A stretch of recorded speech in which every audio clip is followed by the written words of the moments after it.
Salut à toi, Syl. Je suis heureux de constater que tu vas bien. Sinman était inquiète.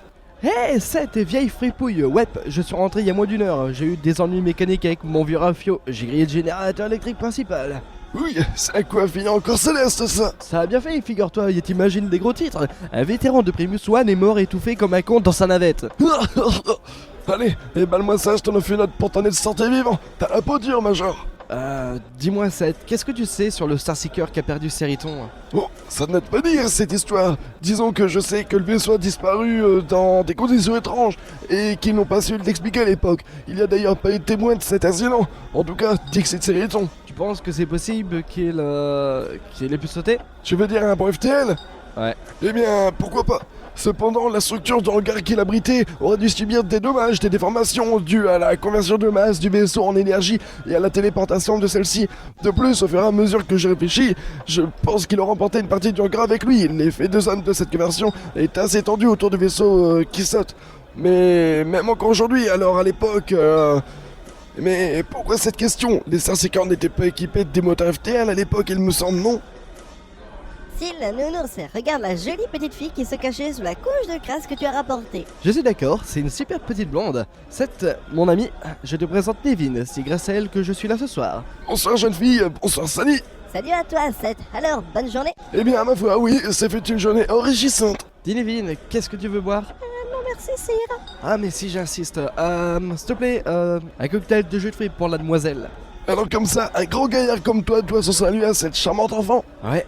Tu m'en as dit trop, pas assez mon ami. Ah, c'est une assez longue histoire. J'étais tranquillement en train de dériver dans ma navette en panne, avec plus d'oxygène, et là je retombe sur un immense vaisseau, donc là j'aborde. Je comprends tes questions à propos du mode FTL maintenant. C'est dingue, tu as le chic pour toujours réussir à te foutre dans des situations improbables, Syl. Et qu'est-ce que tu vas faire? Franchement, je n'en ai aucune idée, Seth. Faire profil bas, je suppose, attendre que la situation se tasse. Et pour la petite? Je ne sais pas non plus, on peut lui offrir d'asile en attendant, non? Absolument. On va pas la mettre dehors quand même. Dis donc, nounours, tu vas aller prendre une douche toi aussi parce que tu ne sens pas la rose, n'est-ce pas, petit bout? Ah non, pas tort, tu sens le bouc, mon vieux. Et vous avez raison, ça me fera un bien fou. Soyez sage. Je dois aller m'occuper des clients, Trésor. Je te laisse surveiller Seth, tu verras. Il est très vieux, mais il n'est pas méchant. Eh mais je ne te permets pas, jeune fille.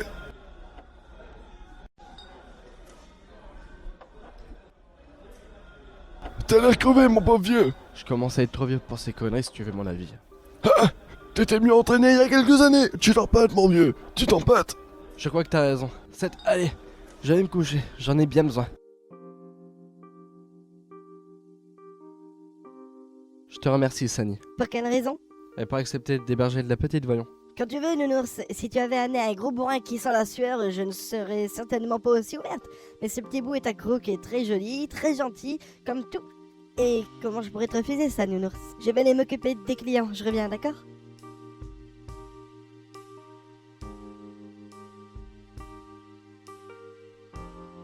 Tu ne dors pas, Syl? Non, je réfléchis.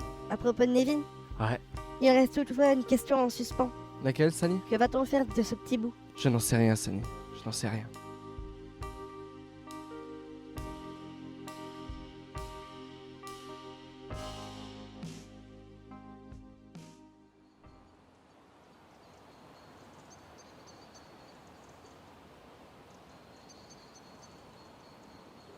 Hé la petite, déjà debout? Bonjour Silver, oui, j'ai déjà assez dormi, non? Ah, et oui, tu as raison. Tu prépares le petit déjeuner? J'ai mis du temps parce que j'ai cherché après des trucs, mais ça y est, ça chauffe. J'ai fait du chocolat chaud, tu en voudras? Absolument. Je ne sais pas si vous mangez des choses salées ou sucrées le matin, Sylvain et toi, alors je me suis contentée du sucré. Ne t'inquiète pas, c'est parfait. Et c'est très gentil de ta part, Nevin. Tu t'es levé à quelle heure, au fait? Je ne sais pas, il y a une heure peut-être? Dis Sylvain, Je t'écoute, petit bout. j'ai dormi très longtemps, tu crois que mon père... Tu sais, il n'y a rien de sûr. Il t'a eu quand il avait quoi 22 ans. Bon, quand tu t'es endormi, il avait environ 32. Aujourd'hui, ça ne lui fait que 72 ans. Et ça fait qu'il lui reste 30 ans au bas mot à vivre. Tu crois? Et moi, je dis que tu vois des choses en noir, Nevin. Maintenant, on vit en moyenne jusque 100 ans, voire 110 ans, c'est un problème. C'est vrai, il me manque, tu sais. Je comprends, va. C'est normal, petite. Tu sais, le lait va finir par redescendre tout seul sur Terre si tu ne le surveilles plus. J'ai oublié le... Dis-moi, Nevin, je vais aller voir un vieil ami, ancien mécanicien de bord, pour qu'il m'en dise un peu plus sur Vic. Tu te souviens quand il a relancé l'intégralité de son système et qu'il nous a annoncé qu'il était opérationnel à 80%? Eh bien, je me suis dit que ce serait bien qu'on lui rende sa totalité de ses moyens, non? Et puis, ça pourrait aussi le calmer sur ses pulsions de piraterie, je préférerais. Ce serait bien. Ça va mieux? Dis, tu te souviens comment tu t'es retrouvé à bord du Starseeker? Pas vraiment, je me souviens de papa qui me couche dans le caisson où tu m'as trouvé. Je me souviens aussi que la situation était agitée. Je veux dire, on est venu à bord de Vic à toute vitesse et papa était inquiet, mais je ne sais plus pourquoi. Ce n'est pas important pour le moment, ne t'inquiète pas, va. Bien, je te remercie pour ce petit déjeuner, Nevin. Sylvain, Oui, petit bout? merci. De rien, gamine, merci à toi. Si je ne t'avais pas croisé là-haut, je serais mort à l'heure qu'il est.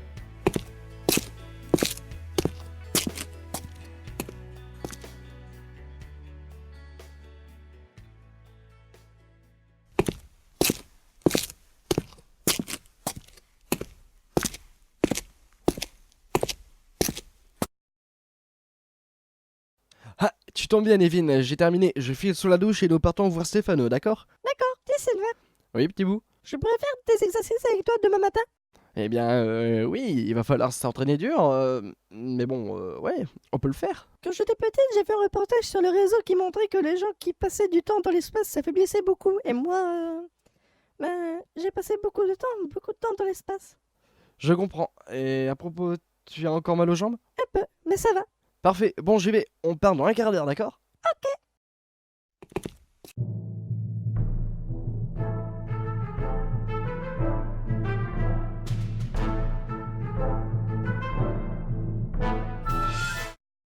Alors, Il s'est échappé, monsieur. vous êtes incompétent, Bern, vous ainsi que vos équipes. Monsieur, ce Starseeker est équipé du mode FTL. Vous le saviez, n'est-ce pas? Avec tout le respect que je vous dois, c'est une information que vous auriez dû me communiquer. Ce Starseeker a effectué des manœuvres d'évasion qu'il n'aurait pas dû pouvoir exécuter. D'après nos estimations, il a enchaîné au moins 5 bons FTL, coup sur coup. Peut-être même plus. Seuls les moteurs les plus récents sont capables d'enchaîner autant de bons à la suite. Même si nous avions réussi à reconstituer toutes les signatures, les capacités FTL de nos escadrons sont loin de pouvoir enchaîner les bons de la sorte.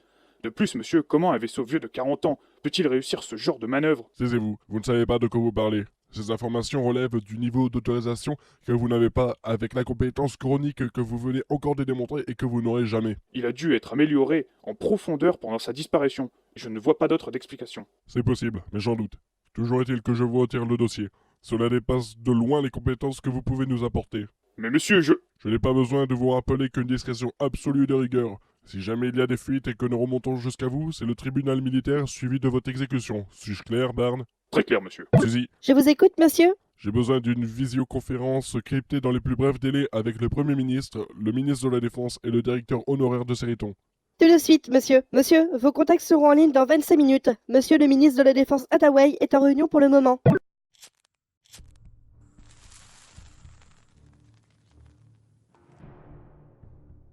Monsieur, tous vos invités sont en ligne. Parfait. Merci, Suzy. Pas de problème, monsieur.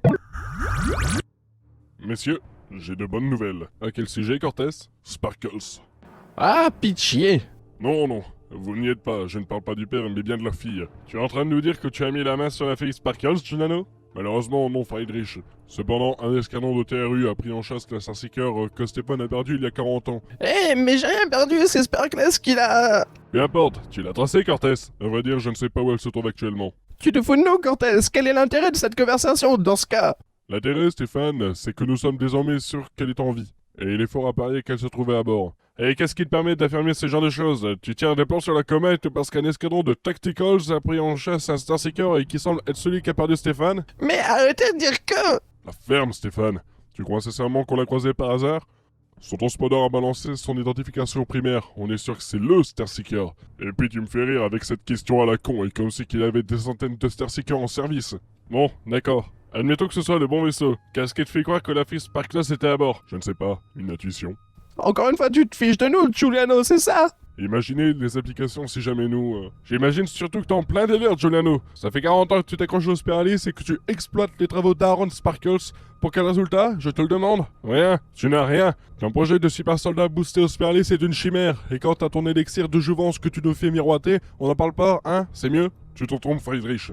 Tout ce que tu vas réussir à faire, c'est nous attirer des ennuis. Je te rappelle que tu retiens le père Sparkles contre sa volonté et qu'il n'a jamais été jugé pour le vol du Starseeker. Tu l'as simplement fait disparaître de la circulation et pour du vent. Ça nous a coûté la réputation de Cériton et des millions de dollars. Aujourd'hui, tu risques de déclencher un scandale encore plus important pour les chimères, je te le répète. Friedrich n'a pas tort, Giuliano. Tu en penses quoi, Simon? Tu n'as encore rien dit. Vous êtes pathétique. Vous volez la face avec cette histoire de super soldat, alors que vous savez pertinemment que Cortés va pouvoir augmenter substantiellement sa longévité. Vous faites vos petites mijaurées parce que vous avez peur de perdre votre statut au sein de la SSR. Mais s'il réussit, vous profiterez de ces découvertes, vous allongerez vos vies dans un premier temps et vous prendrez le contrôle total de la SSR dans un second. Longévité et pouvoir. Voilà ce que nous propose Cortés. Alors, finalement, que décide-t-on pour l'éventualité où la fille Sparkles serait à bord? L'argent n'est pas un problème. Il me semble cela fait des décennies que vous camouflez les crédits que vous allouez à Cortés pour financer ses recherches. Que craignez-vous à le laisser continuer? Je suis d'accord. Friedrich? Oh, ok.